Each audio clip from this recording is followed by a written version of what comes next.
Welcome back to dine with an.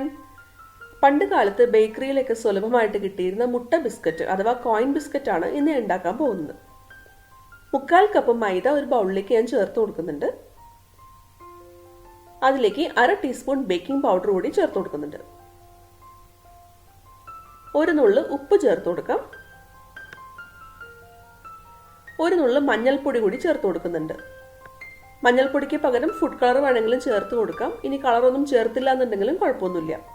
ഇതെല്ലാം കൂടി നന്നായിട്ടൊന്ന് മിക്സ് ചെയ്യാം. എന്നിട്ട് നമുക്കൊരു സൈഡിലേക്കൊന്ന് മാറ്റി വയ്ക്കാം. 5 ടേബിൾ സ്പൂൺ പൊടിച്ച പഞ്ചസാര ഒരു ബൗളിലേക്ക് ഞാൻ ചേർത്ത് കൊടുക്കുന്നുണ്ട്. 2 ടേബിൾ സ്പൂൺ ബട്ടർ അതിലേക്ക് ചേർത്ത് കൊടുക്കുന്നുണ്ട്. അത് റൂം ടെമ്പറേച്ചറിലുള്ള ബട്ടറാണ്. ഇനി നന്നായിട്ടൊന്ന് മിക്സ് ചെയ്തെടുക്കാം. ബട്ടർ മെൽറ്റ് ചെയ്ത് ചേർക്കണം നിർബന്ധമൊന്നുമില്ല. പഞ്ചസാര പൊടിച്ചതായതുകൊണ്ട് തന്നെ പെട്ടെന്ന് തന്നെ നമുക്ക് മിക്സ് ചെയ്തെടുക്കാൻ പറ്റും.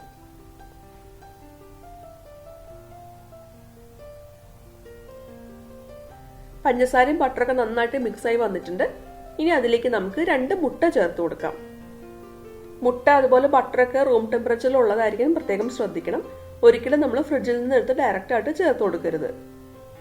ഇനി ഇതിലേക്ക് 1/2 ടീസ്പൂൺ വാനില എസൻസ് കൂടി ചേർത്ത് കൊടുക്കുന്നുണ്ട്. ഇതെല്ലാം കൂടി നമുക്ക് നന്നായിട്ടൊന്ന് മിക്സ് ചെയ്തെടുക്കാം. ഞാൻ ഇലക്ട്രിക് ബീറ്റർ ഒന്നും യൂസ് ചെയ്തിട്ടല്ല ഇത് മിക്സ് ചെയ്തെടുക്കുന്നത്. ഒരു സാധാരണ ഹാൻഡ് വിസ്ക് വെച്ചിട്ടാണ് മിക്സ് ചെയ്തെടുക്കുന്നത്. നിങ്ങൾക്കിപ്പോൾ കാണുമ്പോൾ തന്നെ അറിയാം ബട്ടർ ഫുള്ളായിട്ടൊന്നും മെൽറ്റ് ആയിട്ടില്ല എന്ന്. പക്ഷേ കുഴപ്പമില്ല, നമ്മൾ ലാസ്റ്റ് എല്ലാം കൂടി മിക്സ് ചെയ്യുമ്പോൾ ബട്ടറൊക്കെ നന്നായിട്ട് തന്നെ മെൽറ്റായി കിട്ടിക്കോളും. ഇനി നമുക്ക് ഇത് മൈദ മിക്സിലേക്ക് ഒന്ന് ചേർത്ത് കൊടുക്കാം.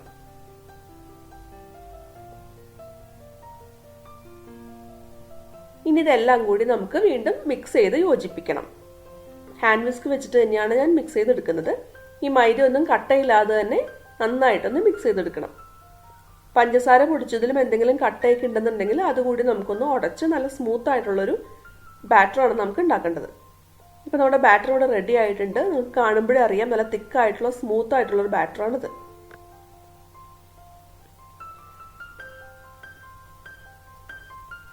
നമ്മളിത് ഉണ്ടാക്കാനായിട്ട് ഒരു പൈപ്പിംഗ് ബാഗ് അല്ലാന്നുണ്ടെങ്കിൽ സിപ്പ് ലോക്ക് ബാഗാണ് എടുക്കുന്നത്. ഞാനിപ്പോൾ ഇവിടെ ഒരു പ്രസ് ആൻഡ് സീൽ ബാഗാണ് എടുത്തിരിക്കുന്നത്, ഒരു പ്ലാസ്റ്റിക് കവർ. ഇതൊന്നുമില്ലെങ്കിൽ സാധാരണ ഒരു പ്ലാസ്റ്റിക് കവർ എടുത്താൽ മതി.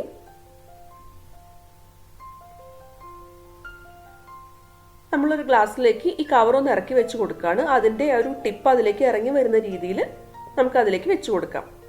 എന്നിട്ട് ആ കവറിൻ്റെ സൈഡൊക്കെ വക്കൊന്ന് സൈഡിലേക്ക് ഒന്ന് ആക്കി കൊടുത്താൽ മതി. നമുക്ക് ബാറ്റർ അതിലേക്ക് ഫില്ല് ചെയ്യാൻ വേണ്ടിയിട്ടാണ്. ഇപ്പൊ ഞാൻ ബാറ്റർ ഫുൾ ആ കവറിലേക്ക് ഫില്ല് ചെയ്തിട്ടുണ്ട്. ഇനി നമുക്ക് ഇതിന്റെ വക്ക് എടുത്തിട്ട് നന്നായിട്ടൊന്ന് ടൈറ്റ് ചെയ്ത് കൊടുക്കാം.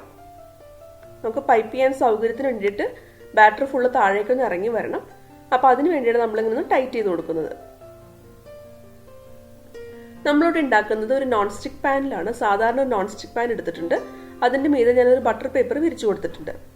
ബട്ടർ പേപ്പർ വെച്ചില്ല എന്നുണ്ടെങ്കിൽ അടിയിൽ പിടിക്കാൻ ചാൻസ് കൂടുതലാണ്. അത് കാരണമാണ് ബട്ടർ പേപ്പർ ഞാൻ വെച്ചു കൊടുക്കുന്നത്. ഇനി നമ്മൾ പൈപ്പിംഗ് ബാഗ് എടുത്തിട്ട് അതിന്റെ അറ്റം ചെറുതായിട്ടൊന്ന് കട്ട് ചെയ്ത് കൊടുക്കാം. എന്നിട്ട് നമുക്ക് ബിസ്ക്കറ്റ്സ് പൈപ്പ് ചെയ്ത് കൊടുക്കാം. അതായത് വെറുതെ ഒന്ന് കൈകൊണ്ട് പ്രസ് ചെയ്താൽ മതി. കുറച്ച് വീതം നമുക്ക് അതിലേക്ക് ഇട്ട് കൊടുക്കാം. കുറച്ച് ഗ്യാപ്പ് ഇട്ടിട്ട് തന്നെ ഫില്ല് ചെയ്യാനായിട്ട് പ്രത്യേകം ശ്രദ്ധിക്കുക. അതിന്റെ ഷേപ്പ് ഒന്നും നോക്കേണ്ട ആവശ്യമില്ല. നമ്മളിത് ബേക്ക് ചെയ്ത് വരുമ്പോൾ എന്തായാലും സ്പ്രെഡായിട്ട് വന്നോളും. ഇപ്പൊ ഞാൻ ഈ ഒരു പാൻ ഫുള്ളായിട്ട് ബാറ്റർ ഫില്ല് ചെയ്തിട്ടുണ്ട്. കുറച്ച് ഗ്യാപ്പ് ഇടണമെന്ന് മാത്രമേ ശ്രദ്ധിക്കാനായിട്ടുള്ളൂ.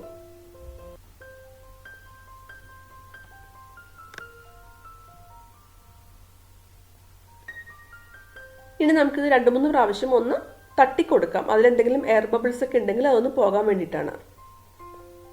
നമ്മൾ ഒരിക്കലും ഡയറക്റ്റ് ആയിട്ട് സ്റ്റവിൽ വെച്ച് ബേക്ക് ചെയ്യാതിരിക്കാൻ പ്രത്യേകം ശ്രദ്ധിക്കുക. ഞാനിപ്പോൾ ഒരു സാധാരണ ഒരു തവ ഹൈ ഫ്ലെയിമിലൊന്ന് ചൂടാക്കാനായിട്ട് വെച്ചിട്ടുണ്ട്.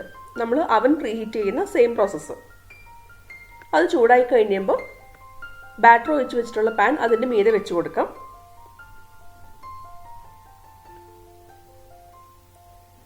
ഇതൊന്ന് മൂടി വെക്കാം. എന്നിട്ട് ലോ ഫ്ലെയിമിലിട്ടിട്ട് 13 മുതൽ 15 മിനിറ്റ് വരെ നമുക്കൊന്ന് ബേക്ക് ചെയ്തെടുക്കണം. 13 മിനിറ്റ് കഴിയുമ്പോൾ നമ്മൾ നോക്കുക. ഇതിന്റെ സൈഡൊക്കെ ചെറുതായിട്ടൊന്ന് ബ്രൗൺ ആയിട്ട് കളറായിട്ട് വരുന്നുണ്ട്. അങ്ങനെ വരുമ്പോൾ നമുക്ക് മനസ്സിലാക്കാം ഇത് ബേക്ക് ആയിട്ടുണ്ടെന്നുള്ളത്. അപ്പോൾ നമുക്ക് ഫ്ലെയിം ഓഫ് ചെയ്യാം.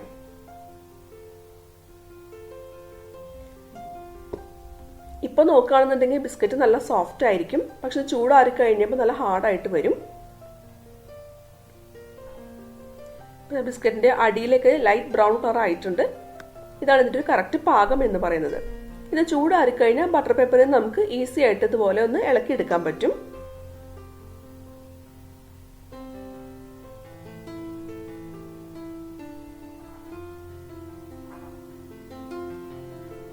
നന്നായിട്ട് ചൂടാറി കഴിയുമ്പോൾ ബിസ്ക്കറ്റ് നല്ല ഹാർഡായിട്ട് വരും. നമ്മൾ സാധാരണ ബേക്കറിയിൽ നിന്ന് വാങ്ങുന്ന സെയിം അതേ കൺസിസ്റ്റൻസി തന്നെയാണ്.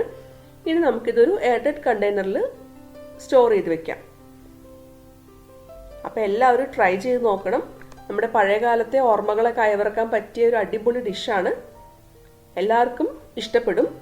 വീഡിയോ ഇഷ്ടമായെന്നുണ്ടെങ്കിൽ ലൈക്ക് ചെയ്യാനും കമൻറ്റ് ചെയ്യാനും ഷെയർ ചെയ്യാനും മറക്കരുത്. എൻ്റെ ചാനൽ ആദ്യമായിട്ട് കാണുന്നവരാണെങ്കിൽ ഒന്ന് സബ്സ്ക്രൈബ് ചെയ്തേക്കാം. അപ്പോൾ വീണ്ടും വേറൊരു അടിപൊളി റെസിപ്പി ആയിട്ട് അടുത്ത വീഡിയോയിൽ കാണാം. അതുവരെ ബൈ.